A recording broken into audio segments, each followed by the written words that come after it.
Hello, everybody. This is Joe the Lawyer here with Tim Shores from Gothridge Manor. Hey, Welcome to another Monday show.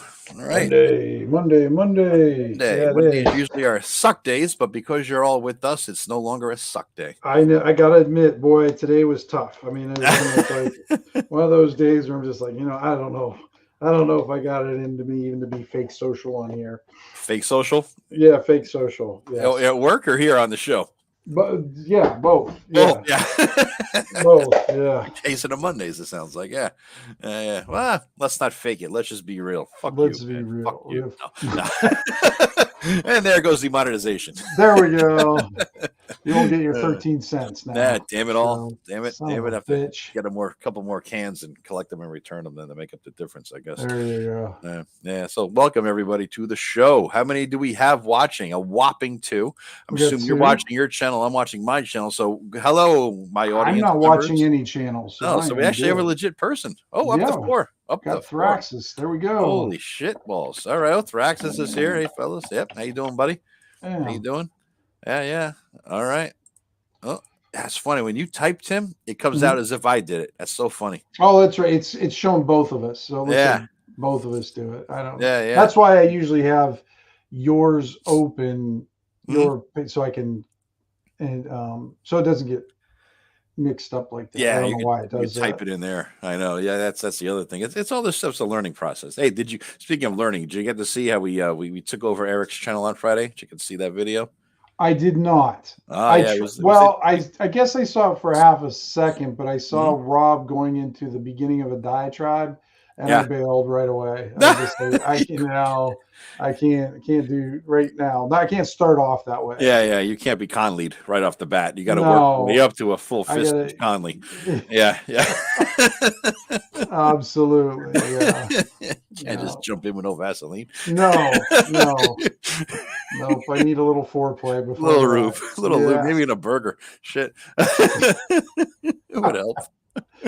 Yeah, I get it, dude. I get it. But it was funny because Eric was at TotalCon. TotalCon, yeah. And so we were like, hey, could you run the thing? Blah, blah, blah. So we got it all set up so I could actually launch. And, right. I'm like a member of his channel now or something, the whole back end stuff on StreamYards. But yeah, I think it came out pretty good. And the weird thing was I realized after the fact that we went for an hour 45 and it was me, it was Greg, and it was Rob. And Greg and Rob didn't fight. I was like, I didn't realize till afterwards. How did that happen? I don't know. There's something. I must be a superior host. They do not fight when they're being hosted by me. That's the only thing I can think of. It's the only logical conclusion is my skill. I can see why you would come up with that. Absolutely. Yeah, I mean, it's not self-effacing at all, So yeah, it worked out good though. I think it was a decent show. And at the end of that, so you're saying you don't need Eric then? Is that what you're? Well, he's okay. It's all right. We'll have him. We'll have him come back to his show. He's usually typing and doing something else anyway. That's true. It always looks like he's looking for something on his monitor. Or something. Yeah. When I look up, it's like, where'd the box go? Shit, I can't find it. Yeah. Did I minimize it? Yeah. How many Chrome tabs do I have up right now? I can't find my way back. Yeah. No, it was decent. He actually popped in too with Joe Block about a half hour into the show, live from the convention. I did see that. I watched that a little bit, I think. Yeah. So that was kind of cool. Yeah. With a live report like Geraldo Rivera or something out there, Well, hopefully he found something in the vaults. Deep cut. Oh God, Geraldo Rivera was a local news guy in New York City. I think it was on Channel 11 or Channel 5 or something. Then he moved up the ranks into other things, big national view. But he was just getting going and making a big name for himself. He did I guess there's some basement somewhere in New York or Chicago. I don't remember. Al Capone's vault, right? Oh my God, they made such a big. Well, this is back when there was only like 3 channels and then UHF channels. Yeah. So I mean, so it was either that or I don't know, some nighttime soap opera. Shit show. Yeah. Advertised it. You watch Dallas or Al Capone's vault. Right. Give me and they advertised it for like 19 years before it launched. Right. Yeah. On everywhere you saw the news everywhere. So Al Capone's vault. And all it was a building that the mob used to own apparently sometime 80 years ago. Did a 2-hour show of watching people dig and move stones. Yeah. And he kept on hyping it up. And when they got it open, there was nothing there. And Nothing. I was like, we got an hour in. My father's cursing Geraldo and the TV out and everything. he was mad, huh? Yes, he wasted a whole 6-pack on that fucking show. Yeah. Your father he should have billed him. Enjoyed his beer. You know what I'm saying? So he was all prepared. He had a good 6-pack. It wasn't a ship beer, Oh wow! Yeah. So we're sitting there waiting. You got to get a little lit ahead of time. And Al Capone's vault. We're looking for dead bodies and guns and all this shit. And all it was a bunch of construction workers digging in an old basement of an old house that was filled in with dirt. And at one point, the only thing I remember that they ever pulled out was there was like a glass bottle. And Geraldo at that point was desperate for something. And he's like, this is like the moonshine whiskey bottle or some shit like that. And then I think soon after that, he kind of fell off the national stage. Oh, yeah. That was it. He kind of lost all face because everybody was putting so much time and effort into that. And then that's when he started doing the Jerry Springer type shows. Exactly. I think he was doing it before Jerry Springer. Yeah, he was the original, the OG or something. Yeah, he was doing that sort of thing. And then he got his nose broke because he got in the middle of a fight of a bunch of Nazis. Oh my God, that's right. I forgot about that, man. Yeah. No, that was good. Yeah, that was a nicer guy. Douche. He wrote a book. He wrote a tell-all book with all the women he screwed in Hollywood. Really, Fox kept sending Geraldo into war zones. Yeah. Hope you get by a straight shot. You're probably right, dude. Anyway, so Eric, long story short, was like Geraldo Rivera up there in Total Con. Now you understand the insults when I say Eric was like Geraldo Rivera up in Total Con. That's funny. Yeah. So anyway, at the end of the show, though, we started talking on the Friday show. So I don't know who brought it up. But somebody came up with what's a Gygaxian dungeon. We were talking about, somebody said, what does that even mean? I'm like, oh shit, dude. It's like we're leaving in 5 minutes. Right. Bringing up a thing. And then Rob was probably gearing up to get into his next one. Wasn't he? I think the quote from Rob was, I was like, big conversation, blah, blah, blah. I can tell you exactly what it is. I'm like, put a pin in it, Rob. Walking Wikipedia. He started going. I'm like, just chill. Wait. Let's just work our way into this. This is a whole cool episode for like the whole group on the big show. I think I'd like to hear everybody's opinion on it. But then I was thinking, it's a good way to sort of get the brain going for the big show in a couple of weeks. Me and you could maybe hash out some bullshit. But this was the big show. This is the big show, but I mean all the people show and Eric. This is definitely the big show, though. At least on my channel. You just said you could do it better than Eric. I can, but I want the other guys there. Let's get maybe. I keep taunting Matt. Get in there. I think he might. I know, but he's always got to work, and he's got a new girlfriend. So he's kind of. Remember, he's like that kid in high school, gets a girlfriend and stops gaming. That's true. He is that fuck, isn't he? Yeah, he is. Solidarity until he gets laid, and that's it. He's the gamer. Well, I mean, he kind of hadn't gamed for a while before that either, but Yeah, that's true. He's senile too, so when he did game, he forgot he gamed. We could tell him he gamed yesterday, and he feels, cool, I did. All right, yeah. But cool. Yeah. All right, let's see what your cool thing is, Joe. Speaking of cool, let's show your goodies. I got a couple things in the mail, and I ended up going to that. I don't know what they are, but I think I know what one is. You saw the preview there, but something else, but yeah. Oh, okay, all right. Well, let me see here. With the camera on, the magical camera. All right, and I got this in the mail, boys and girls, from where is it? This publisher. I don't know if you see that GM Games. This is half-ass shitty run outfit out of Meadville. Yeah, right, and I got this in the mail the other day, and there's a special little note on the back of it. Oh, you finally got that?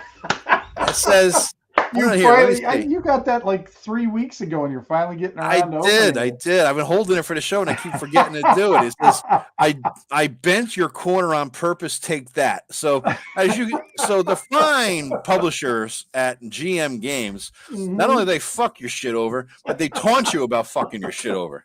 Yes. All right. So that's figured. Let's just pop this baby open.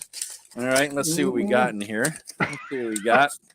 I was wondering why you weren't saying anything about it for that. I've been holding it. I've been holding it. He did. He did bend it too. Yes. Son of a bitch. Fucker. Requiem. Did you think I was going to make a threat and not follow? I don't know. Damn, man. That's some cold shit. All right. So here we go. There we go. This is kind of cool. What's that? This is the Requiem for Atticus Stump for the Shadow Dark RPG. Look at you jumping into the bandwagon. You become a pick-me girl like Greg? I don't know what a pick-me girl is. Yeah, pick me. I want to be part of the cool club. That girl. Hey, dude, for a little fucking module, you got good art here, man. That's all that art is from this guy known as Perplexing Ruins. Actually, I got one because I'm on his Patreon, so okay. I'm gonna open up that. You gonna open his? All right, cool. Yeah, cool. But all that artwork that's in there is from his Patreon. So yeah. All right. Then we got three things in there. To kill the village lions. Right then, this is a color one, huh? Yeah, I did all color on that one. Yep. I like it. I like the color scheme. I like the whole, you got the yellow red here, yellow red going on all throughout it. It's nice. Yeah, I try when I do something like that, I try to make it kind of be a cohesive piece. Yeah, this is a micro adventure.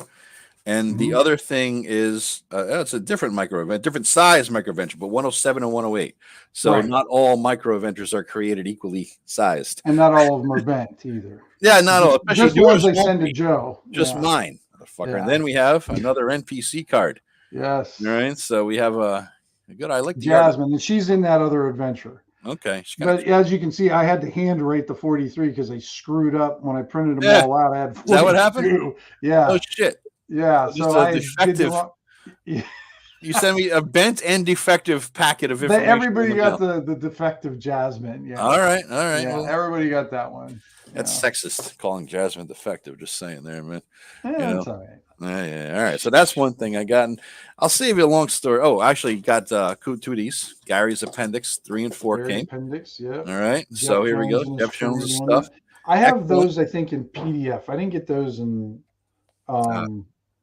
print. It's good quality. I mean, he always says. I think they go through pages. Mix'em to get those ones published. Jeff, I think they go through Mix'em to do those, to get them printed.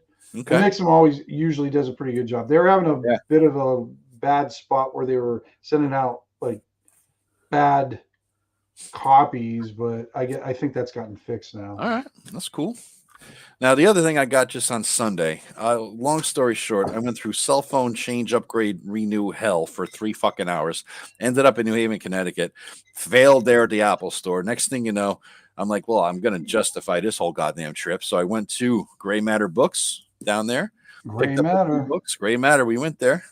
I got the Cthulhu Encyclopedia. Oh, sweet. Nice. Yep. A guide to Lovecraftian horror. And I can't see. It's like, it's not published by, it's a Chaosium book.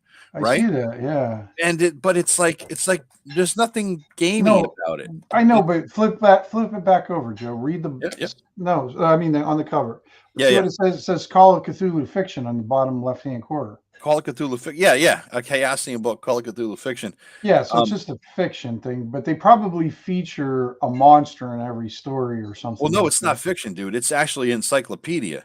Oh, it is like alphabetical, different entries. Oh, nice. Okay. I thought it was just going to be fiction. No, it's getting Call of Cthulhu is fiction, right? So maybe that's what they're saying. But it's a lot of stuff in here, man. And there's very little art. It's just raw dirt, anything about the Cthulhu monsters. So it relates back. Although for Cthulhu's type stuff, I kind of like the artwork to go with it because it's not your standard. You get some freaky ass shit in there that's when it's described, I like to see it. It's like, what the hell is it? Because I remember reading the Mountains of Madness, and they were uncovering that one creature, and it was describing it, but boy, I could not get it straight in my head what it looked like. So. Yeah. No, it's interesting. They have a whole different style of description. You know what I mean? I for Cthulhu that you can't duplicate.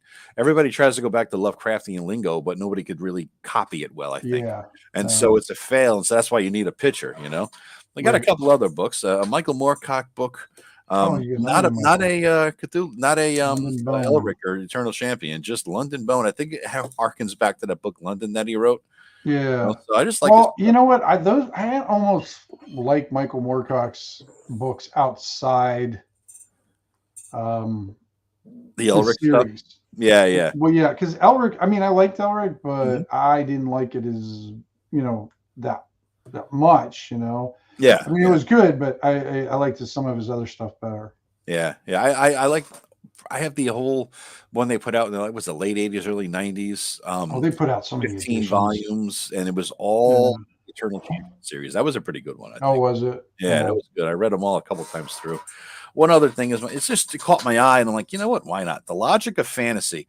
They're dissecting H.G. Wells in science fiction, and very cool. how he organizes it. I mean, this thing. I looked through it, and I was like, this is a book you can't be drunk or stoned on. This is a smart book.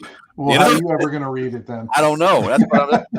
But it was only $6, so I'm like, you know what? Maybe if one day I'm not, then I could actually pick it up and figure it out. I mean, I haven't ordered Dragon Slayer, Mark. No, not yet. No, that's Gillespie's one, right? Is it? Is that the one? I think so. Because I know there's Dragon's Bane too, and I think that's Free League. Okay.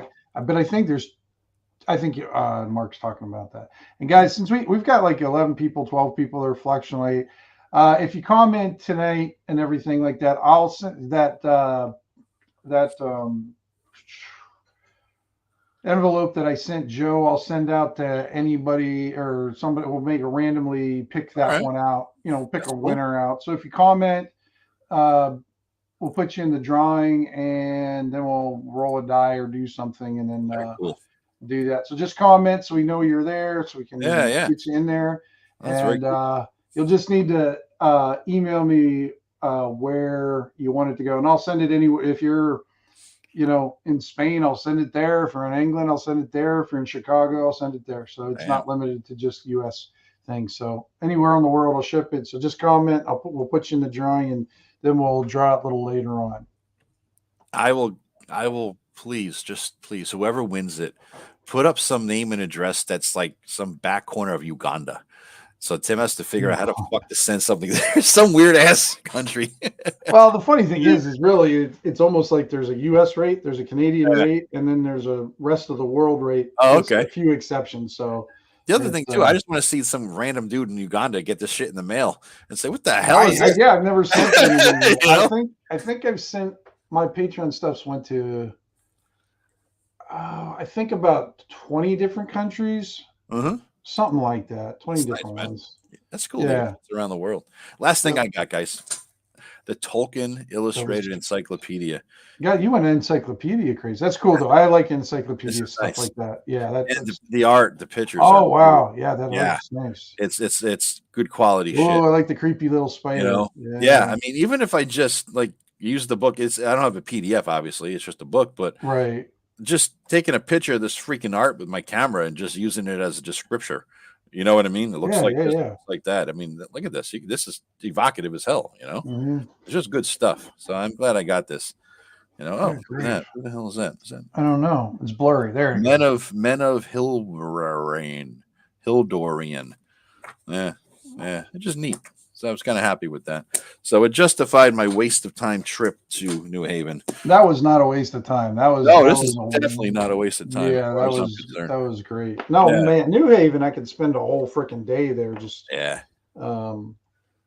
walk. I mean, there's so many. Well, I mean, it is the home of Yale, so they better have some pretty damn good books. Yep. A lot of books. They used to have a lot more bookstores, Tim. When about 25 years ago, there had to be 7 or 8 used bookstores there.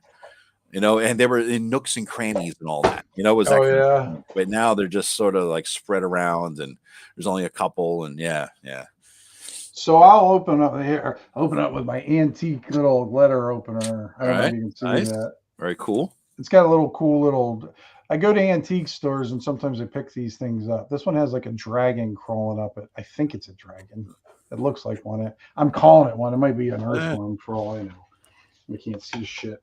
So this is Perplexing Ruins, the one that did the artwork for my one adventure. He has his own Patreon. And that's right, Grimlore. Like and subscribe, everyone. I always forget to say that. I feel like a phony YouTuber because I don't say it after every video. I know, but it's hard to get people to like us. So that's true. On our videos. That's true. Why do you think I'm not on camera? We're scaring them all away, dude. I know. See if I lose any members. I'm at 2113 now. All right, let's see by the end of the show if I've lost anybody. All right. So this is Perplexing Ruins. I got this. I just picked this up today. Okay. So this is cool. I mean, he sends out, because I never know what the hell he's going to send me. So thank you. So he sent me this piece of like a. Hold on, let me get you this solo layout. There you go. Yeah, so it's just basically a kind of postcard thing, piece of Yeah. artwork. But that's his kind of style. He's got like a I like real kind of. Yeah, I do too. I might have to get a little frame for this one and Yeah. add it to my art wall over Whoa, you there. got a special note on the back. Dear Tim, thanks for the great night. You were fantastic. Yeah. Okay, Well, good job. I don't need a note for that. No, he's a really good guy. Really likes doing his work, and you know, I've been a patron of his for a while now. This is one of those series of books. This is like the fourth one in the series, I think. I think so. But this guy named Keith Amon, Uh-huh. How to Defend Your Lair. So he's got like monster. I don't know. He's got 4 of these things where he writes the books from the monster's point of view, how they defend their lair, how they think, strategies they use. Yeah. I think I've seen one of those at Barnes and Nobles. Yeah. So I decided to grab this one too. Monsters Know What They're Doing. That was the name. So, okay, confession time. I bought his books, but I haven't read any of them. But then I ended up buying this one, but I don't know why. I just thought this one might be more in line with the way my thinking, because I was just thinking, when we were talking about the what do you call it, the adventure last week, I was thinking, what would a mind flare do to kind of defend its lair? I don't know if that's in there or not, but I thought, well, maybe I'll get some ideas from it. Yeah. And then I got this. What's that? This is from Doug Cole. He fulfilled his Kickstarter, and I got it today too. Last time. Although, Doug, if you're listening to me and you're out there, I don't need 900 emails about your next Kickstarter. Oh, I unsubscribed to one of his. I think it was Backer Kit that was spamming me 98 times a day. Oh my gosh, it was a lot. Yeah, I unsubscribed. But I'll tell you what, his current Kickstarter for the Dragon or Dungeon Fantasy is doing very well. Good. I mean, it looks like it's doing well. All right, so this was a Kickstarter. Wait, what do we got here? What's the next catch? Okay, there's Grimoire. What's it say? Dungeon Craft had a cool video with Luke talking about the upcoming Kickstarter. Here's some fair setting. And then Mark said, is this adventure you guys are working on or going to be available? Yeah, Mark, we're going to release it for probably we're going to release it for free. I'm not going to probably charge anything for it. If I could, I might use it actually to try to do a print version of it and see how the new stuff is. I'm not sure yet, because last time I tried to figure out Light Source is printing services, my brain melted and I had to give up on it before. I just had no success for it. Yeah. So, but it'll be released, and when it gets released, I'll make sure you guys know. We'll definitely be here and that. So, anyways, back to Doug and his Kickstarter. This stuff usually he writes for GURPS, but he did this one for. He said, "What? How about pay what you want so we can throw some ducats in the bucket." Duck in the bucket. I like that. Hey, duck in the bucket. Yeah. Duck in the bucket. Fuck it. We'll do it. Yeah, that sounds good. We'll cash. Why not? Yeah. So he did this. He's got his little. So this is all for old school essentials. Okay. And so it's not his usual GURPS, which is his current one, but this is the Isle of Cedra, I think. Okay. So the way Doug is building this campaign he has, it's basically like, what is it? A bunch of archipelagos or a bunch of islands or something like that. And he's developing. Oh, what's that? Ooh, a fancy business card. Nice, very nice. It's heavy duty, gaming ballistic. You got My Shopify. All right, but he put out a setting book, and then he put out 2 adventures: the Scorpion Labyrinth and Monster Hunter Belladonna. Okay. So you didn't get these, Joe? Then no, I didn't do his last thing. Yeah, I didn't do his last thing. Yeah. So since they were old school essentials, I decided to. I'm not going to be doing the GURPS Fantasy one. I mean, it looks good. I'm glad he's doing really well because Doug and I I've known Doug for a long time. He's a super guy, and he does his Kickstarters so well. He's so freaking organized. He makes me sick. He's so organized. He's like a machine. He's like a well-oiled machine. Freaking machine. He's almost it's like the German train system and Doug Cole's Kickstarter system are in tight competition with each other. He knows his shit. I mean, I don't know. Even though he's a one-man operation, he knows distributors for this and printers for this and which one does better. And well, he's a doctor of science. Computer science. Oh, really? I thought he was a business consultant background. You know what I mean? Like business consulting gig or something. Maybe both. Well, he probably could. Doug's pretty good at pretty much when he gets into something, he gets into it. Yeah. So he's smart as hell. I mean, and then when he gets into things, he learns like every aspect of it. So he does a hell of a job. Not to say that Doug is, but I heard somebody use a phrase about a few weeks ago on another show talking about nerd culture and geekdom and how once a geek or a nerd just dives into something and knows every goddamn nook and cranny of it or whatever, and then just argues about, because they know everything. And I'm not saying Doug is like this. I'm just saying Doug's not that kind of he's not that kind of guy. But the fact that when you said he likes to learn everything, this guy's phrase was weaponized autism.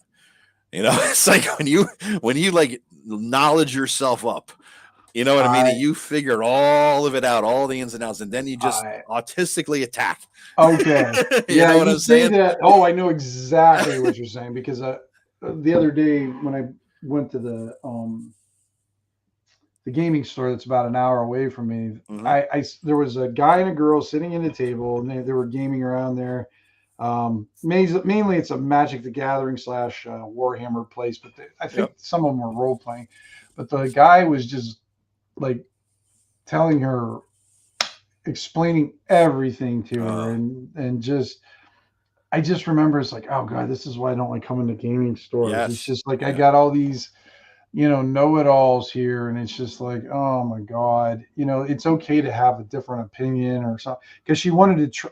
So he was GMing, so to speak, and she went to go to try to do something, and he told her in excruciating detail why it wasn't the optimal tactic to use in that situation. And Jesus Christ. And you could tell I mean, what was good, she seemed not to mind it. She was in there to learn, and she listened to him and seemed to be still having a good time. But I'm thinking, I was banging my head on the wall, figured, just for her. Guys like that are why for 40 years there was no women in the D&D hobby that we couldn't play with. I mean, it's like I pretty much did it. Right. Dealing with those guys who they also never took a shower, in my experience. So you're sitting there getting argued with by a smelly guy about the minutia of the fucking distribution on the curve, the bell curve. Right. Whether you should roll this one or that one. So it was but that's why you try to vet who you play with. You don't have to. Hell yeah. So I mean, I'm sure he was a nice enough guy, but oh my gosh, I just remember having to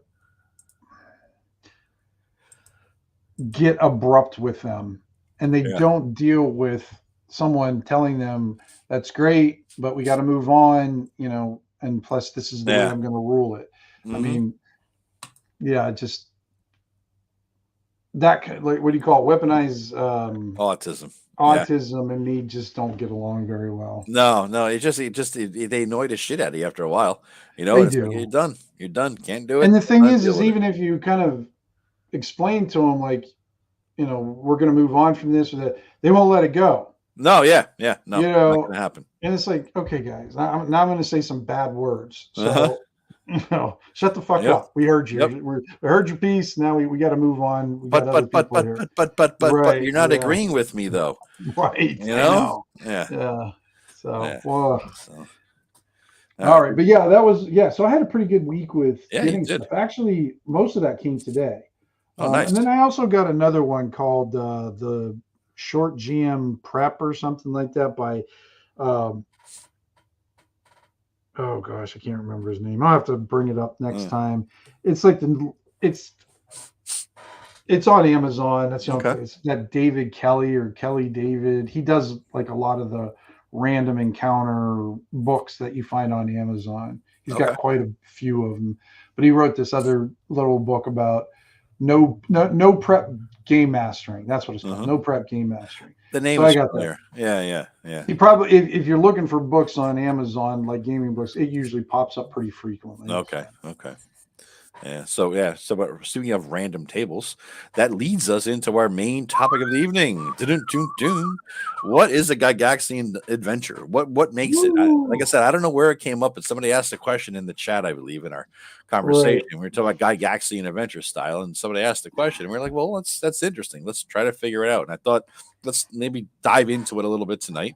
And I said to him this afternoon, I said, well, you want to try? He goes, yeah, I don't know anything about it. Let's do it. So yeah, let's just wing it, Pretty much. I read a little bit about it, and then I tried to watch a video about it, and they talked about it, everything but that. I mean, I got to learn that his cat got an operation, and then I learned that is this the pundit? No, he talks about his cat all the time. I know. Oh, does he? I wouldn't know. I don't know if I've ever watched a pundit. Not a cat guy, but his cats are all right. Yeah, as cats go. Yeah, I'm a dog person, so me too. Definitely a dog person. But I went. I figured. Let me think. Where can I figure this out? Now I have a couple of books I'm gonna go through and read again before the Friday, 2-week show. The role playing. Oh, so you're gonna actually prep for the big show? I prepped for this show too, but for the big show, I'm gonna read Role Playing Mastery and Master of the Game that Gygax wrote. Remember those 2 books in the 80s? I do. I remember I got those at B. Dalton's. I remember that one. Yep, I got the 2 books. I'm gonna reread them again just sort of get the whole thing. But today I figure, if I have a couple hours to prep, what am I gonna do with this to figure out, how to run a Gygaxian adventure? So I went to the OG Gygaxian adventure because it had Gygax's words on how to run a fucking adventure to keep on the Borderlands. Do you remember that book? The module at the very beginning, there's many pages on how Gary thinks it should be run.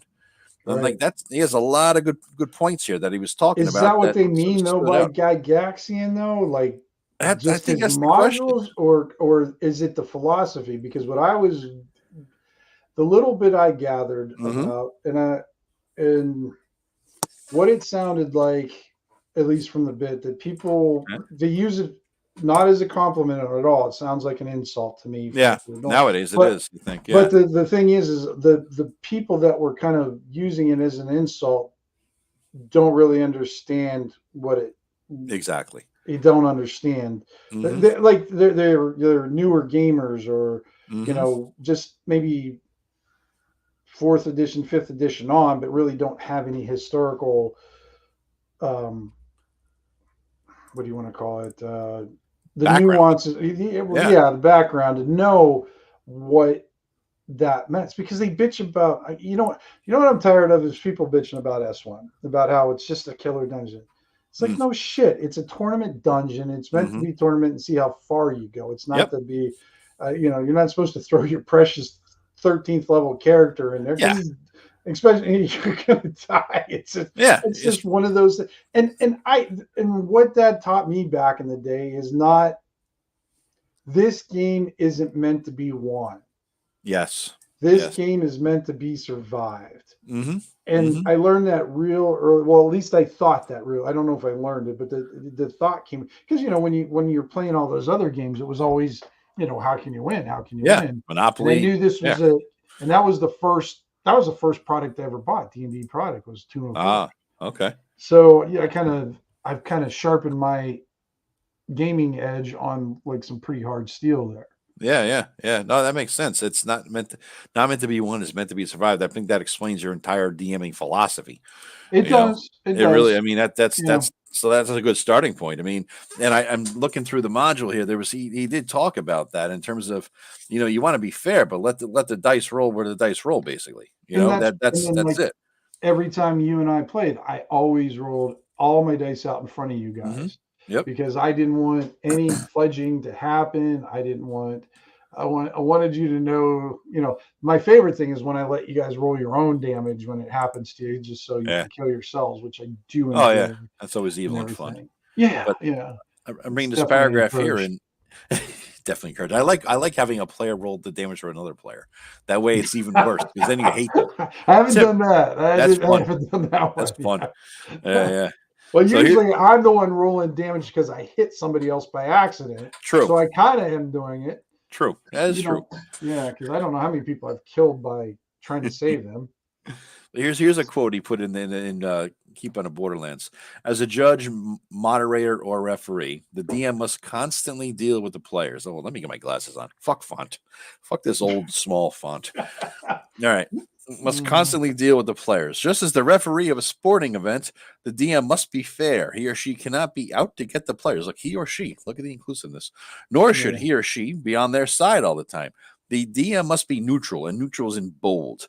If a player has played well and succeeded, the DM should not punish them by sending more and more monsters at them or thwart their plans. On the other hand, if the players have acted foolishly, they should get their just rewards. In combat, the DM should play the monsters to the best of the monster's ability. If the creature is stupid, it may be easily tricked and may not always do the smartest thing. If the monster is clever or intelligent, it will fight to its best advantage. The DM must be fair, but the players must also act wisely.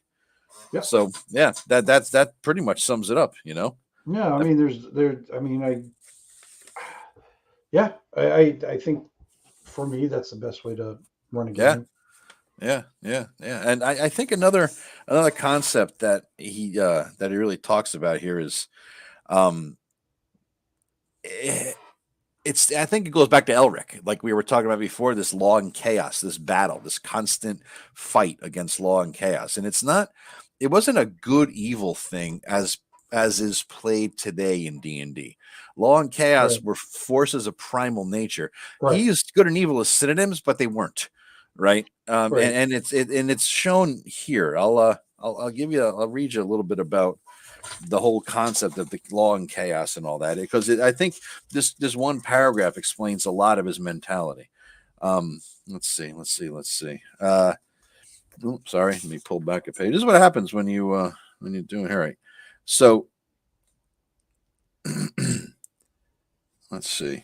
If you have blah blah blah blah blah blah blah blah blah. Of course, I've circled everything I wanted to do here, and where the hell is it? Here it is. Damn it, wrong page. The realm of mankind is narrow and constricted. Always the forces of chaos press upon its borders, seeking to enslave its populace, rape its riches, and steal its treasures.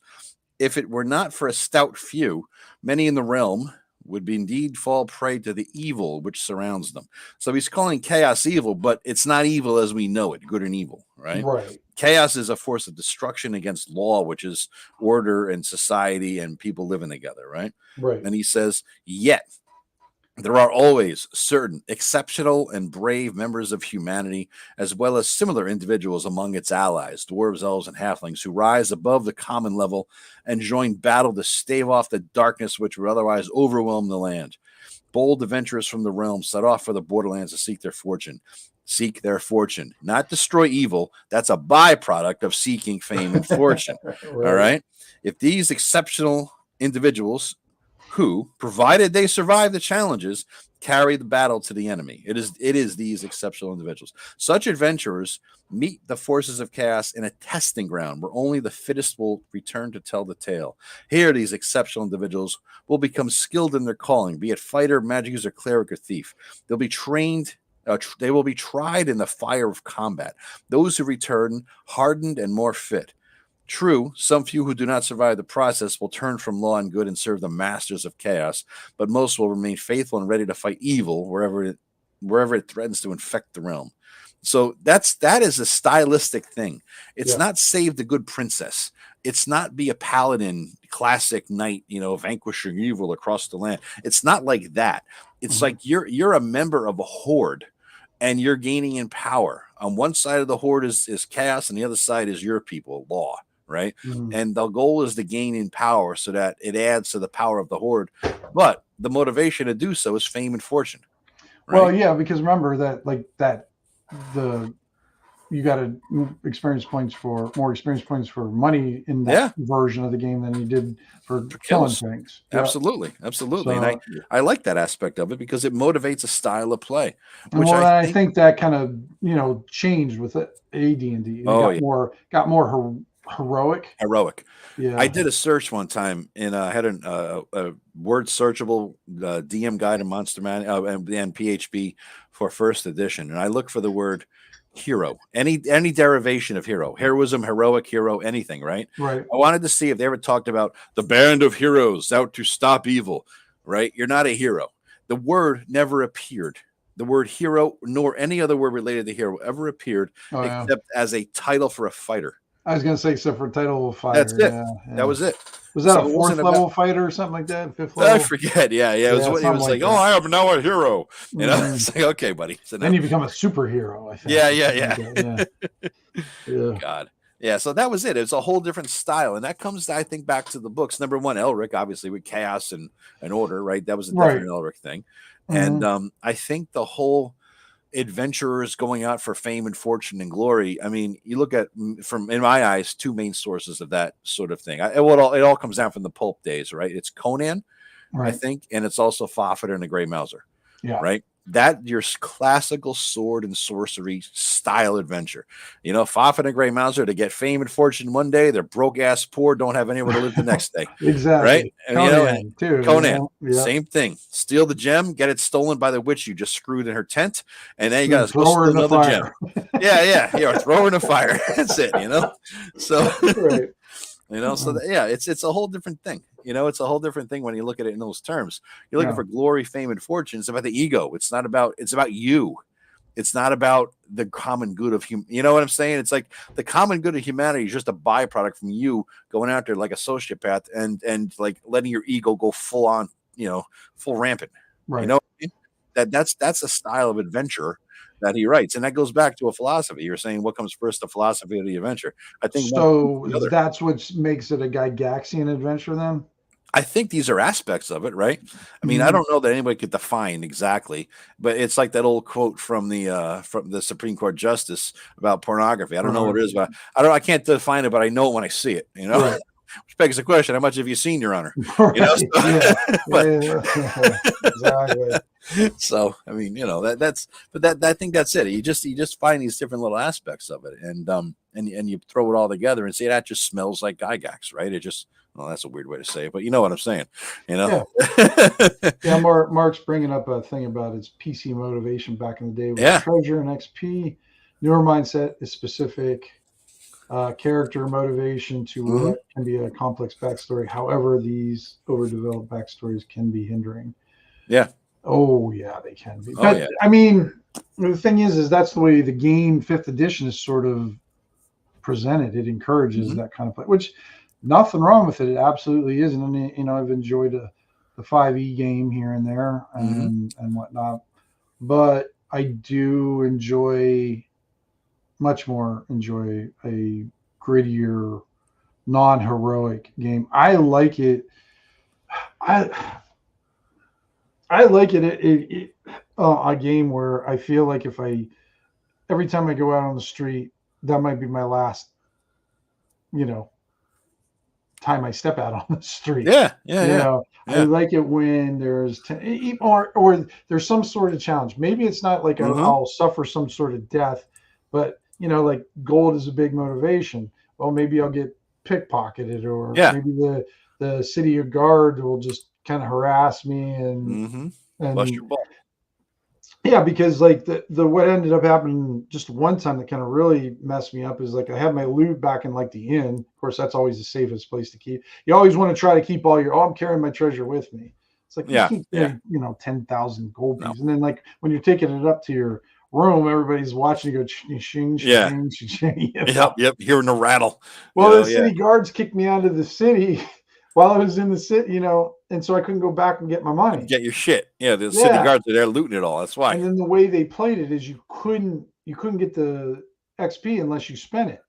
Oh, I didn't do it like that. I just had to get it to a safe place in the city. Like that's some people played it like that where you just got it to a safe zone or whatever. Yeah. But the way we played it back then, at least a couple of them, you had to be able to spend it too. So here I had enough gold sitting back there to level me up and get me into the next level. Yeah. and it was my own fault because I was out there trying to do something I don't know what I did something. They caught me and they kicked me out. Yep. And and then I ended up dying anyways because they tried to sneak back in, and then I tried to screw. I was mad, and so I was trying to do something else, and eventually I just it was a, what do they call it, the spiral of death. It just I made poor choices all the way around. The death spiral. Yeah. I think Rob brought up a couple things when he started before I cut him off real fast because I saw what was coming, because I am no fool now. I've learned. Yeah. So he says tricks and traps, and I think he was talking about coming from a wargaming background too. Those are components and elements in all his dungeons, which I don't use. I don't like them at all. I don't like basic traps is one thing. Tricks, bullshit. Pit trap, whatever, overdone. Little trap, needle trap on a lock. Yeah, I'll use that. But I think other things too, because the Gygax had his actuarial background. He tables, random tables. Right. Look at the freaking. So he has random tables for everything, random encounter tables, wandering monster random encounters. That's something you're going to get. Random rolls for all kinds of shit, basically. Yeah. And I don't use all that either. I think Gygaxian dungeons, you're not wed to it just because you're old school, right? No, absolutely not. I don't use tricks. I do traps where they make sense. I don't do wandering monsters because just because it's level 1 of a big dungeon doesn't mean that those 8 monsters can show up anywhere, right? If you're in a certain section of the dungeon that's controlled by orcs, you're not just going to get a random goddamn what's the fucking jelly that floats down the hallway eating everything, cleaning it up. Gelatinous cube. You're not going to get a fucking gelatinous cube rolling around through Yorkville. You know what I mean? They wouldn't let it. It's got to make sense. Absolutely. Yeah, that concept I think has definitely has improved drastically from back in the day. I mean, but the gaming has become more sophisticated. Agreed. So gamers, demand things that make because before we were just happy to go into a crypt and like battle a bunch of skeletons, and it didn't matter if there was like a orc with them or then all of a sudden just some, I don't know, random ogre shows up with skeletons. Why is that happening? We never questioned it. We just thought, we get more XP. More XP. Bring it on. I mean, we just had fun with what it is. Nowadays, we want more from from an adventure. And the funny thing, dude, is that in terms of the word verisimilitude, things have to make sense and based in reality, right? That's the definition, which I kind of think it is. The funny thing is that half of his modules, like looking to keep on a Borderlands, is just like that because of his wargaming background. I mean, this module is where you learned about all the various parts, the Bailey, the fort, the bulwarks. You know what I mean? There's a freaking glossary in here for all the Gygaxianisms. But I think the beauty of B2, and I think people kind of miss this in a way. They focus on the Caves of Chaos. The beauty of B2 is actually the keep.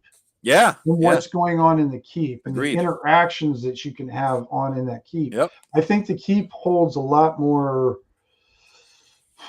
I don't know. I think it's got. I mean, you need to have the Caves of Chaos. You need that outside force. You need that. Ability to crawl. And I love that it's has the different places you go. But the keep itself is one of those things where you could kind of pick it up and put it down. And be able to use it somewhere else. Agreed. Just as well. And I don't know. I guess I just don't hear enough about the keep and hear too much about the caves, because I do think the keep has a lot of playability inside of it. And it makes I more thought he sense. did a great job with that. Agreed. The keep makes way more sense than the caves do in terms of a verisimilitude sort of layout. Why are all these people in the fucking caves even there? Who gives a shit? Right. But I look at the keep and I'm like, and there's a big paragraph, or not a big paragraph, but he talks about the keep as a thing. And he says, use the keep as a home base. Your players should be able to have quite a number of adventures before they have exhausted all the possibilities of the Caves of Chaos map.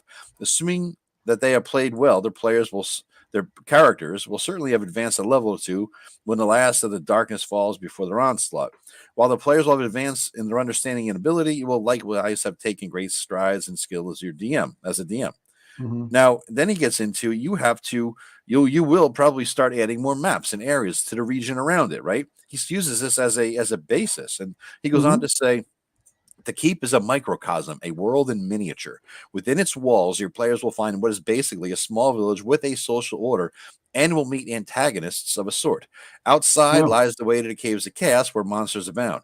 As you build the campaign setting, you can use this module as a guide. So he specifically said, let this guide a campaign. That's why he dropped all this knowledge. This is like the starter kit for a campaign. It really is. This is like the Fandolin of old, boys and girls. You know what I mean? So any new 5e people, pick this up because there's a lot of wisdom and knowledge in here. You could adopt what you like, but don't throw it out before you try it. We tried it for 40-something years. That's why we're getting rid of stuff. But until you try it, you don't really know what you're talking about, I don't think, right? And he says, as you build the campaign setting, you can use the module as a guide. Humankind and its allies have established strongholds, where the fortresses are organized states where the PCs will base themselves, interact with the society, and occasionally encounter foes of one sort or another. Surrounding these strongholds are lands which are hostile to the bold adventurers. Perhaps there are areas of wilderness thick with dangerous creatures, or maybe the neighboring areas of land where chaos and evil rule. There are natural obstacles to consider, like mountains, marshes, deserts, and seas. There can be magical barriers, protections, and portals. Anything you can imagine could be part of the world if you so desire. The challenge to your creativity is to make a world which will bring the ultimate in fabulous and fantastic adventure to your players, a world which they may believe in. Well done. I mean, that's absolutely. And you think of it, he did it before anybody else. Yeah, he made it up. And it just hits it right out of the park. Yeah. Today we couldn't write it that bad. No.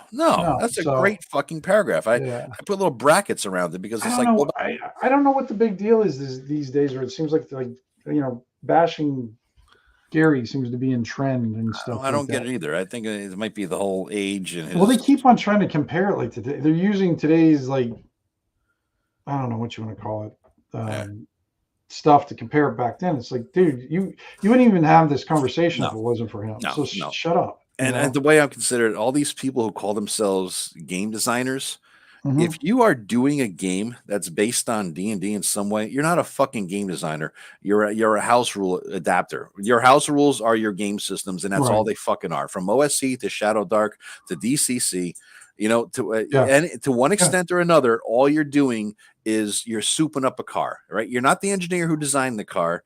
You're the mechanic who likes to soup it up. Put some cool rims on there, get the muffler going. You could make a car into a truck. Whatever you're doing, that's all you're doing. You're not a game designer. All you are is a game tinkerer. The only game designers out there are the guys who fucking created this damn thing. That's it. Yeah, let's catch up on some of these comments here. So we got the we got Flint back. That's great, Flint. Good to see you, buddy. I got to go over and check out your channel, Flint. I haven't had a chance yet to go check it out yet. Flint, type the name of it in there, dude. I'll link to it. I'll put the link in the chat. I didn't know you had one, man. Yeah, he mentioned it last week. Oh, really? Yeah, he said he mentioned it because we were talking about subscribers, and he had just reached a milestone or something. Oh, nice, reached dude. 1K or something. I can't remember. Yeah, dude, throw the link in there. The K5K, my interpretation of Gygaxian, a series of tests lies before you. Many of these are deadly. If you survive, you'll feel like a hero of renown. If you don't, you'll be replaced. Yeah. Yeah. That's it. Absolutely. Yeah. Because I don't have a problem with traps and tricks because like my player, you know how I like to play my character as I roll him. Yep. I don't play my characters the same way. If I have a fighter with an 18 strength or a mage of 3 constitution, they will all be played different. I'm not going to play me. I'm going to play my character. Yeah, exactly. That's the way I do dungeons, though, too. I play the dungeon on an individual basis. So there's some dungeons that would make absolutely no sense to have tricks or traps in them. And there's others. If you go into a fucking kobold lair, you better expect some traps. Yeah. Or some tricks, because they're going to come ambush you. There's going to be secret passageways. I'm going to suit it to. It's almost like what that what's his name, the Gary Altman kind of thing. That's what he this guy, real quick, he talks about, and I do that too. I'm kind of seeing what his take is. But I don't take anything out of the toolbox. I might not use it that much. Yeah.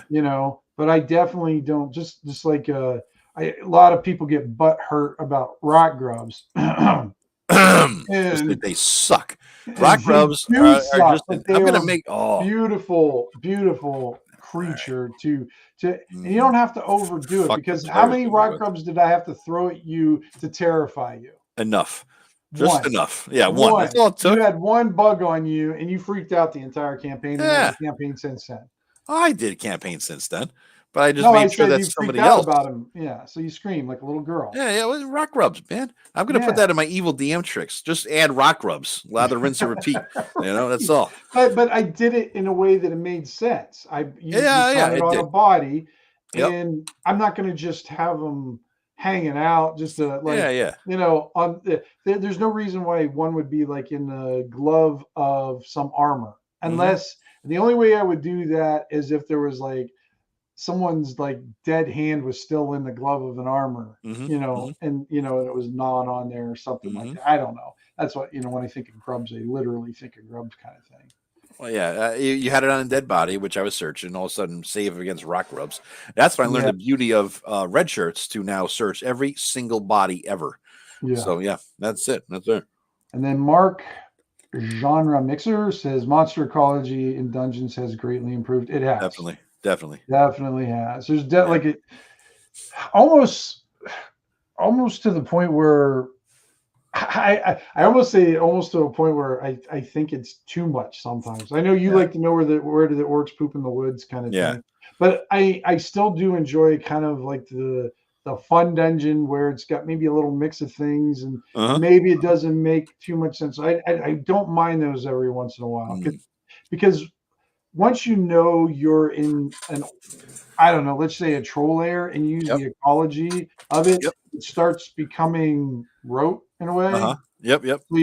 So it's fun to mix it up. I mean, it's not that the ecology couldn't get mixed up and you have your own twist on it, but I noticed that when I see people, like if they're using an ecology and they write about a certain monster, then they become a little bit same.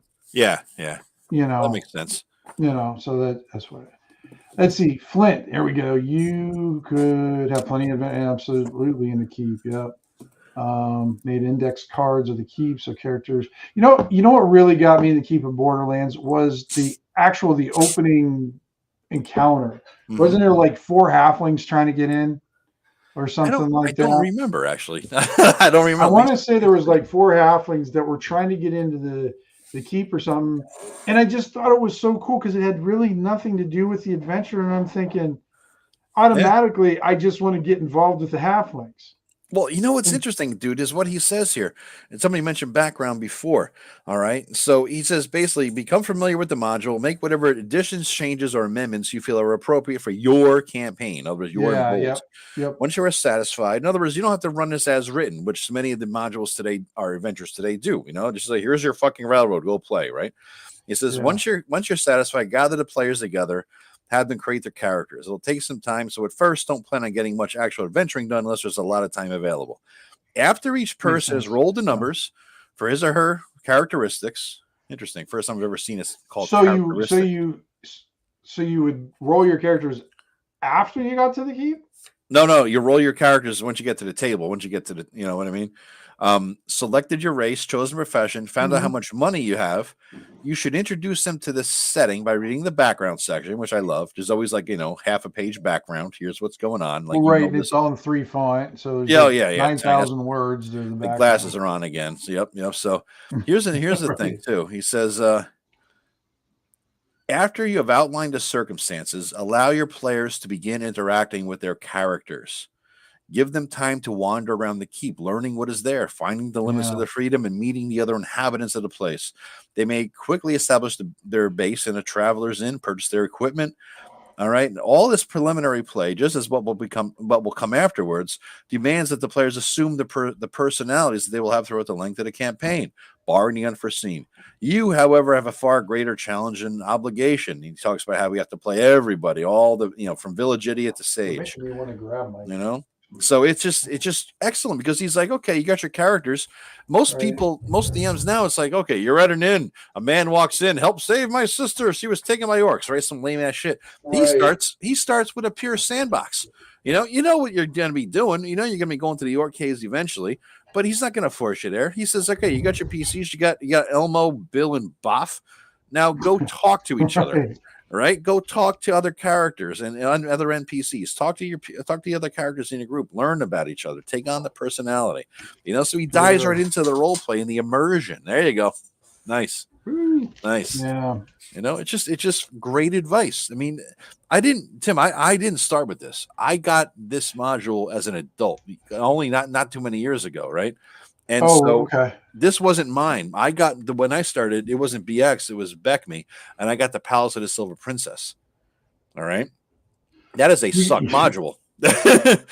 Yeah, I mean, isn't that the one you have to kind of roll it out some where you kind of figure things out, or am I you have to figure shit out, but none of it made sense. It was just poorly written.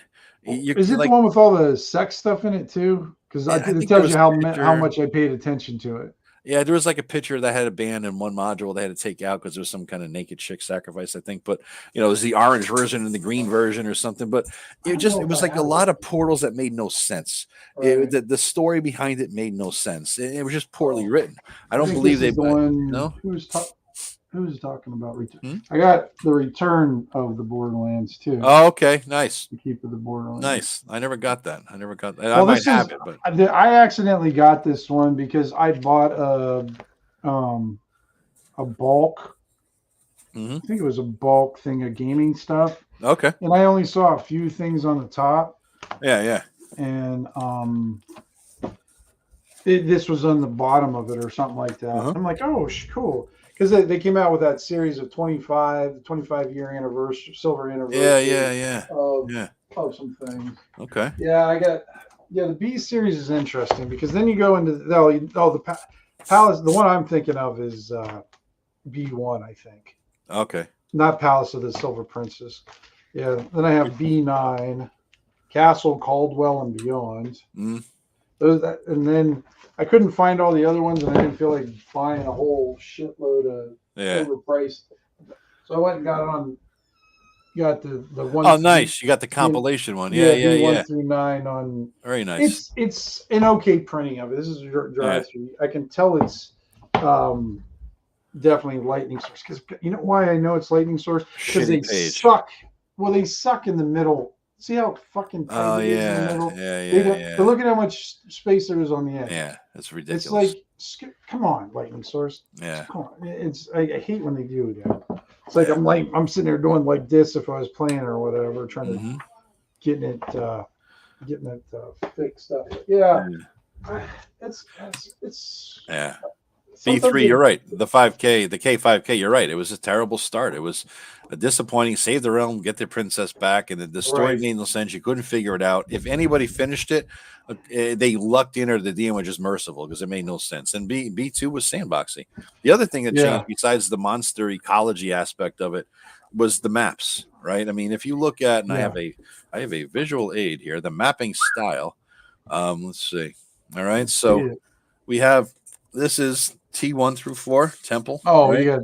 you got the temple. Woo. Yep. So if you look at the maps, I mean, some of the stuff made a whole shit ton of sense. Like the village has a decent layout. I always love the village. Right, makes sense. And you got the towers and what's on each one. That's based in actual war gaming knowledge. And then you got the little map of Nolb and whatnot. But then you get into this nonsense.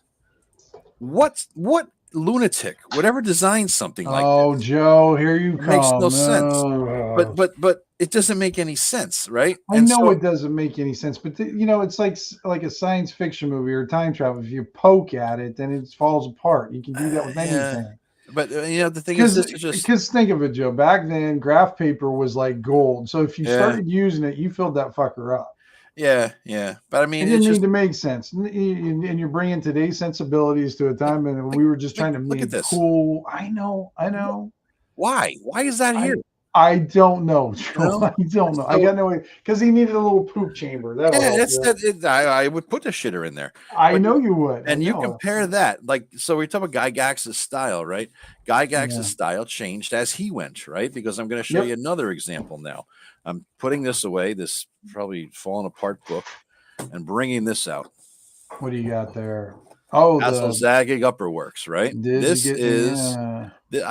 an old one. I was the original OG. Yeah, this is. I was the last. I was actually the last purchaser ever of this from Troll Lord Games. The last one ever. And so, yeah, this is the original one, right? It's in good shape. It's not been destroyed yet. I had to tape the corners because, we all have to tape the corners, Yeah, but just because of those yeah, were meant to. is what it is. But here we have great modules. We got some handouts, right? Are you gonna bitch about the dungeon again? No. This is I'm gonna show the difference. I mean, this is I did a printout of some of the maps here. I printed them out. Looks nice. See, this is a real fucking castle, right? Well, yeah, but the other one was just a dungeon. It's true. It's true. But even the dungeon to this thing, it makes a sort of sense based on what's above it. Because I mean, if we went based on actual real dungeons, it would be very boring because it would be a hallway with a bunch of doors.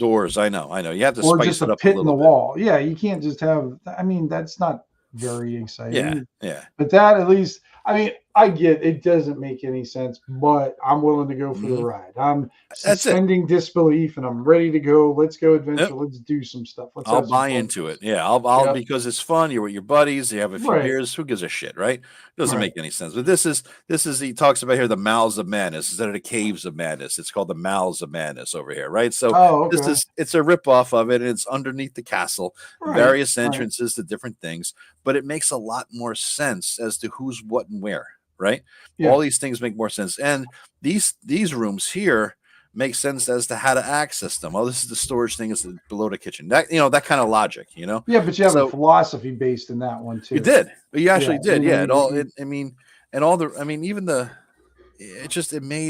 It was based in reality, and that makes to me it makes a big difference. There's some of the maps of that big castle area, and it's a good layout, right? You're looking at more of an architectural print than a random crazy funhouse dungeon. Exactly. Right? And that's what I should have shoot for. So even Gygax's style, when you talk about define a Gygaxian dungeon, when 1978 or 2006 when this came out, right? So that's the question, right? So Gygaxian style changes all the time. Who knows? Who knows what it is? Now with Gary was playing, what the hell would it be? I don't know. If he was still designing shit, he would learn. He was he had an ego like everyone, but he would learn. He would change. He would grow. And unlike most, he earned his. Oh yeah. He fucking created the thing that that billions of people are playing about. Yeah. To this day. And I guess so like I guess the thing I also get confused about too. I guess I don't get confused. I just wonder about is like you've got these kind of 5e folks, and I don't know if they're all 5e, but it seemed like they were like newer gamers that were complaining about the Gygax thing. And I'm thinking, well, look at the adventures that you guys are playing from TSR. I mean, luckily they put up the GM's Guild, and third-party people are putting out way better adventures than Wizards of the Coast or whatever. Agreed. And because I mean, I have a collection of them back there, and I can count on half a hand which ones are good, and which are, and then I'll need extra hands to tell you how many are not good, at least in my opinion. Yep. And it's not because it's a philosophy difference; it's just basically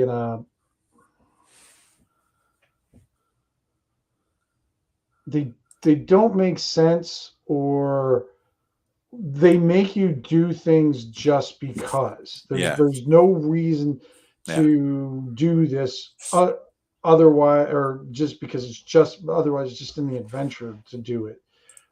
It's not all the time, but just in some instances. Because I know the Descent to Avernus was a very guilty one of that, and I was really looking forward to that one because you're exploring the first level of hell, and I'm all about that. And and unfortunately it was, instead of being scary or being kind of exciting to learn all these nuances, it was annoying.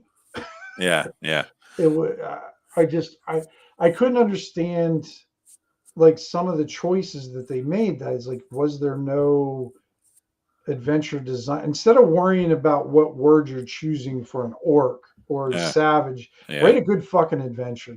But focus on that. I mean, come on, let's get to that point. I mean, you can send your sensitivity police and after you've written the good adventure, and then they can change all the words so nobody gets offended. God forbid. But yeah, they'll still get offended that you Oh change it to something else. yeah. But yeah, I guess like I think it's just getting farther away, maybe because of that too, because of today's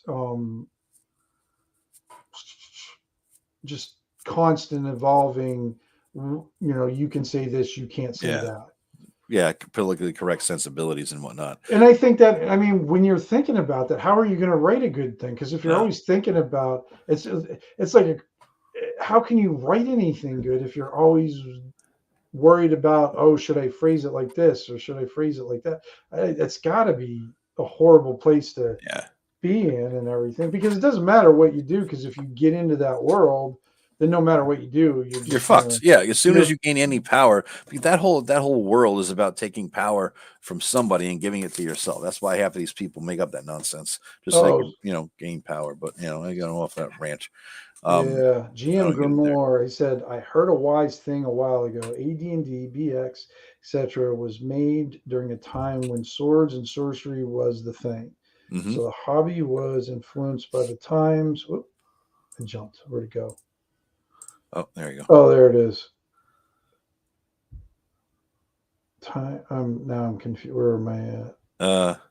So the hobby was influenced by the times it was birthed in. Yep. Today we have more. Yeah, but I mean, I get that, but also GM, back when it first came out, we had Star Wars. Star Wars was everywhere and everything too.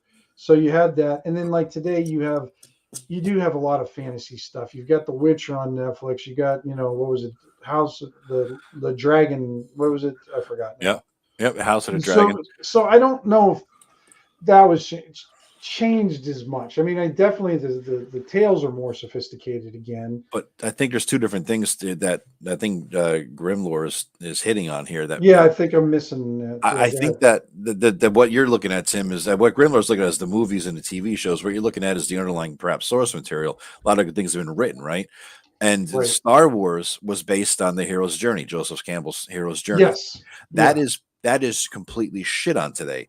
Right, it's looked at as the patriarchy, some of the bullshit, right? So you're never gonna. So basically, if you start writing things along that traditional tale structure of the hero's journey, which has been in place since people started sitting around fires and telling stories, 5,000 years ago, if you lose that the reason that exists is because it touches on many parts of humanity and within us, that what makes us human, right? And it echoes, it resonates, and it tells things that are timeless. It makes us feel ways that everybody felt through thousands and thousands of years when they heard those stories. And there's a certain thing that we're all used to inherently, that having this story. Kids today, get off my lawn, fucker. Kids today, young people today, they don't read. Number one, they don't know what the hero's journey is. They watch TV. They don't read the comics that the TV shows are based on, right? And so if you look at your typical Marvel movie, it's like a lot of scenes, action, downtime, quick flash, stop. And if you look at many of the adventures that Wizards of the Coast putting out today, this is like, there's 10 chapters and each one has a couple of different bang things and a little bit of downtime in between, and you're expected to go from here to there and here to there, and don't think too much about why you should or shouldn't. It makes no sense. It's a fucking railroad, and that's what they're dealing with. And so without knowing great literature, without reading Homer, without reading the things about the hero's journey, out reading the classic tales of heroism and adventure, and even the stuff like swords and sorcery or Lord of the Rings, two different sides of the coin there, you're not going to have the mental structure to write in that style.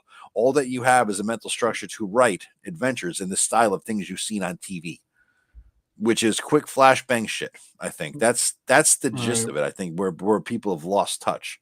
They haven't read Aristotle's Poetics, right? They don't know what that is. Yeah.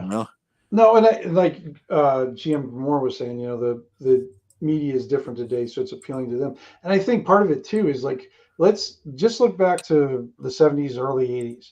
Yeah.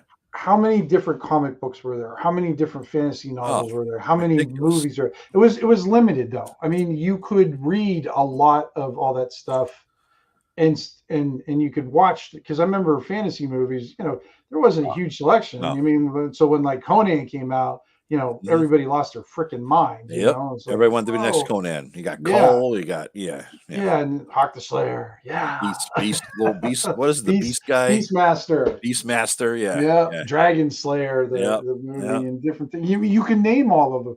Now there's so much. I mean, like he was bringing up the comic books. Like, the thing is, with comic books, you can't go back and read it all because there's like 900 different series for everything. You'll never, the source material is so vast, and now I wouldn't even know where to start. I would be overwhelmed by it, kind of thing. I mean, honestly, what they've told people at Marvel, there's been some exposés written about this, and interviews people have given. Actually, it's not even an expose. It's some people just came out and admitted it in the interviews. The writers of some of these Marvel shows were told by Disney, don't bother reading the material.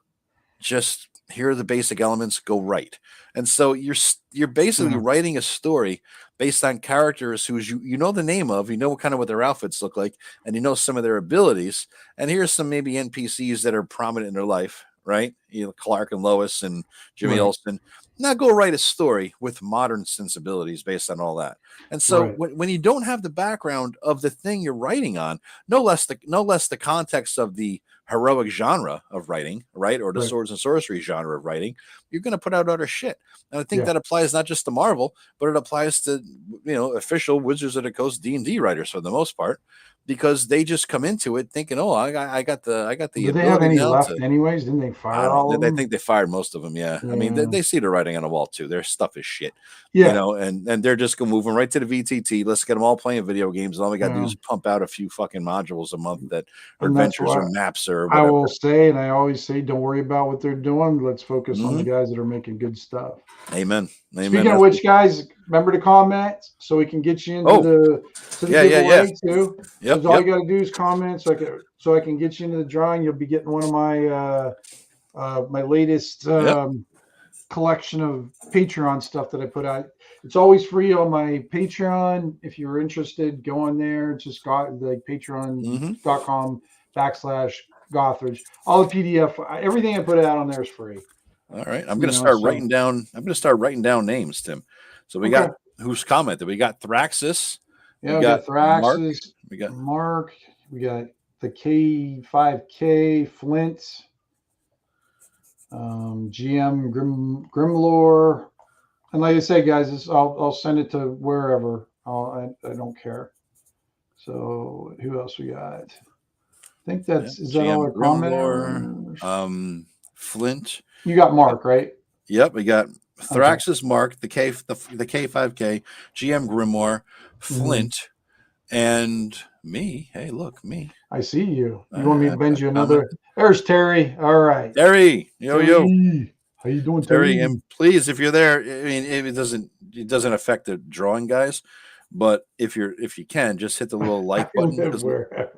It does actually help. K5K, I send these things all over. So I mean, if you're living out of country, please, you know, I got no problem with sending it there. It just means I have to buy an extra stamp. I got 2-ounce stamps all over the place. I buy the 2-ounce forever stamps so they don't. Oh, nice. Yeah. So Tim, so far we got 6 names, and we swore to them that this time we wouldn't keep in 2 hours here. So maybe it's a good time to do it. We got 6 names. You got a D6, dude? Well, let's give them a few more minutes, real quick. All right. Anybody else there? We got anybody else? Whoever's out there, answer. Let's see what we got. Fuck this description era. It's a money grab with a veil of sincerity. We'll always use my books and play my table's way. They cannot change this. Preach it. Yes. I Amen. like it. Amen. Yeah. No, you are completely right. Subscription era. No, I'm not a big fan of subscriptions for that stuff. Because as soon as they need more money, they're going to start putting out. Oh, you want your leather armor to be purple with rainbows on the back? Yeah, it's not going to be about gaming. No. It's just going to be World of Warcraft nonsense. It's not going to be about gaming at all. You know? No. You know. So we got 6 names: Thraxis, Mark, the K5K, GM Grimoire, Flint, and Terry R. All right. Anybody? We got a D6, Tim. We got to roll this in public. We're gonna in the lighter to 7 here. All right, here we go. That camera down. You got a big D6. You got one of those tiny. You can't see a D6. Let me get one you can see. It's one of my black ones. You'll be able to see this one, I think. All right, a little blurry. It's a lion. Nice. That's a 6. 6? Yep, that's a 6. Terry R. Terry R sneaks in at the Guy last. drops in. There you go. It in. Nice All job, right. Terry. Good job, Terry, man. I am going to put my let's see. I'm going to put my email in here, and you can just send me your address, and I'll send one off to you. And the sooner you do it, the faster I can do it, because I'll send it out tomorrow. That's what she said. We haven't had one of those tonight, did we? No. But I did put a link to Flint Fireforge, his show here. I just subscribed myself. He's up to 943 subscribers. All right, good. So he's closing in on 1,000 guys. So Flint, I'll have to go over there, Flint. I'll go over there tonight and check it out. 177 videos. I'm looking forward to diving in, dude. I didn't know you had a channel. Anybody else has a channel who's listening? Let me know. Tell me where to find it. I'll put the link to it here. Obviously, you're cool. You're hanging out with us. Ah, you gotta be. I mean, shit. Yeah. Look like Flint's. Wow, Flint has a good thumbnail game going on here, man. Does he? Yeah, my thumbnail game sucks by the comparison. Yeah, it's serviceable. I can't say I just don't spend enough time doing that shit. Yeah, I know. Yeah, no problem, Flint. We're all brothers in arms here with this shit. He has good thumbnails. Good shit, man. Yeah. So, anybody else have any ideas of what makes Gygaxian adventures Gygaxian, other than the stuff we've touched on? I think we hit some of the main themes and concepts. Yeah, I don't know what they talk about. I mean, really, I only read a few comments, and it seemed like it kind of centered around that, and then but I don't know if there was any other, because like I said, the other couple things I tried to get ideas off of, just they took way too long to get to a point, or never had the point. So. Yeah. I think one important thing that he actually talked about was, let me pull out let me get my glasses again if I'm going to pull this out. Just the last thing I know. The last thing I sort of bracketed that I thought was kind of important. He talked about it in a couple of different places. The role of the DM. He says, throughout all this, making decisions, playing roles, handling monsters, the DM must remember that he or she is in control. The DM is a judge and is his or her game. The DM should listen to the players and weigh their cases fairly when disagreements arise, but the final decision belongs to the DM. The dungeon master's word is law. And then he gets into it a little bit later here. Let me find that section. Where's this at now, Joe? It's in Keep. Yeah, it's in B2. Okay. It's in B2. Yeah. You can tell I'm an old gamer because we refer to the adventure modules as their letter number and not the title. Yep. We never said like we're going to go play 2 Moors. It was like we're going to grab S1 tonight and go play Yeah. That's what we looked at it as, But here's the thing, talking about the background. After you read the background section to the players, he talks about, as an aside, feel free to limit race or profession meaning class, as suits your conception of the setting. You might wish to disallow the presence of elves or halflings in the keep, or you might not want any thieves as beginning characters. It's all up to you as a DM to decide the shape of the campaign. Likewise, you can opt to give the player characters a special item of equipment to begin with, maybe mounts, a weapon, some trade goods, or virtually anything of small value within reason. And so he's pretty much laying it out that you're the fucking boss, both as to decisions and as to the campaign world, which is great advice for people today, because a lot of DMs, they'll buy the module and they'll play it as written because it's a tournament module or whatever they do, a live play shit that Wizards has. And you have to play it as written because you want the fair thing and you better not get out of line. And the players expect it because a lot of them fuckers cheat, or they just have an expectation of, if it's not played as it's written in the module, it's just not fair, because balance is all important. If you add one more orc or take an extra hill giant out, then you're screwing up the adventure and it's not right. I mean, Gygax is like, you're the boss, do whatever the hell you want. You don't want elves, fuck the elves. And I think that was one of the big, the complaints I saw too, that they called it unfair gaming. Yeah. And as soon as I saw that, I was like, oh my God, unfair gaming. Get your participation trophy and go home. Yeah, exactly. Like, I can't. Exactly. It's nonsense. But I think those are the big concepts that I sort of found reading this thing. Can you think of anything else, Tim, or anybody else out there in the chat? I didn't know. I knew less than that, 2 hours ago. Yeah. There you go. We all learned something maybe tonight then. We all learned something. So it's been about an hour and a half, guys. Yeah. We'll wrap it up here. And anybody who's watching it, please like and subscribe to the channel and scroll up. I clicked the link to Flint Fire Forge's channel in there. If anybody else is here, you're a regular, just let us know and we'll put a link to your channel. Gary made it real, but he also made it flexible. Amen, Flint. Those are good words to end on, I think. Yeah, no, that's good. The Joe SR representing the Joe SR. I like that. Oh, he's climbed the mountain. I haven't seen him. Oh, man, I know. Climbing the mountain, dude. Climbing the mountain is my one and only subscriber to the channel. I see that. He's got the weird S on the little thing there. Yeah. Good job. Hit that like button. Thank you. Tell Tim, there's the email. I don't see it. Terry's asking it, Tim. Where's your email? I think it got scrolled up on. I think I put it on there, didn't I? I don't see it either, Ashley, man. Oh, well, maybe I didn't send it. See, good catch there, Terry, because Tim's trying to rip your ass off. Did they not let emails in?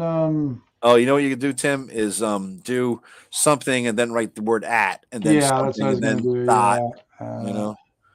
Oh, wait. I can't do it there.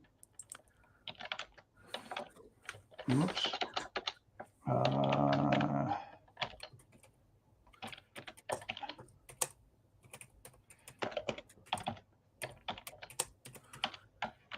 There, I just put it in there for you guys so you could see it.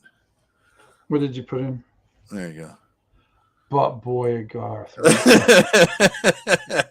I use that by way of example of how to put your format in there. I gotcha. Just by way of example. Did mine not? No, I don't see it again, Tim. Where are you typing it, dude? I'm typing it in actually in your Really? Yeah, in your thing. Type it in the comment section of StreamYard. Oh, that's what I did. Okay. Simon. Oh. Great, Simon. Yeah, you got shit, dude. You should have commented earlier. Yeah, we got people talking, so we could get you. All right. We're gonna be here again, guys, next Saturday. Jesus fuck. Next Monday, 8 o'clock. Yeah. Next Monday, 8 o'clock, guys. B1, page 4 is all section on time. You won't find a BX. When the check for wanting mantra is expanded from the base book. Maybe if I do it like this. Thanks, 5K. Yeah, see. Oh, no, this thing's in my way. Always a good time hanging. Yeah, amen. Are we not emailing? Yeah, no, I enjoy it. Thanks for everybody hanging out. Joe and I we probably still do this if it was just me and him. Yeah. We've done this after running games and shit. You know what I mean? Yeah. It's like we sit there, we play for 2 hours and we're tired. Let's go to bed early. And we'll then end up talking for another hour and a fucking half. You know? Do it right. I forgot a name. It's supposed to be Sunset with an A. That's the you spelled it. Did it finally come through though? Yeah. But I did it wrong. All right. Spelled it wrong. Yeah, I found it. When somebody spells their own name wrong, you got to question like. Yeah, you can question. Well, it wouldn't be the first time. It would not be the first time. Elder. Okay. Is it elder underscore? I'm doing it. Elder underscore? Yeah. I don't remember being that go through? No, it will not let me comment on your YouTube channel. That's weird, man. That's weird. You got me like blocked, Joe. I don't understand why the hell that would be. Let me here. Can you put it in? There it is. Right? You just typed it right in. Yeah, I just typed it in. Do that. Yeah. I don't know why. You have the ability. You have the same thing I do, except you can't. I don't know. Wouldn't let me do it. Yeah. So that's his email address. The full one. There. So Terry, email me there, and as soon as you send it in, I'll make sure I throw it into the mail, and I won't bend your cover like Joe's. But since bastard, he thinks butt boy, he might get all bent covers from now on. No, he'll do something worse to me. He has like 50 NPC cards, and I'm missing one of them. He just won't send it to me, knowing it will bug me until the day I die. That will be my icon. When I come on next time, it'll just be the one you're missing. Yeah, the one I'm missing. Yeah, the one NPC card I'm missing. I'll never get it. Never. All right, guys. Well, thanks for listening this long. Yeah, thanks for everybody. Appreciate it for hanging out. Yeah, and, tell your friends and relatives. Yeah, I don't know what we're gonna do next week. I mean, we try to plan stuff out, but we'll figure something out. But we'll hang out and hang out and just talk. And you guys make this better by hanging out with us and whatnot. Agreed. So agreed. By far. Yep. All right. Good night, everybody. Good night, everybody.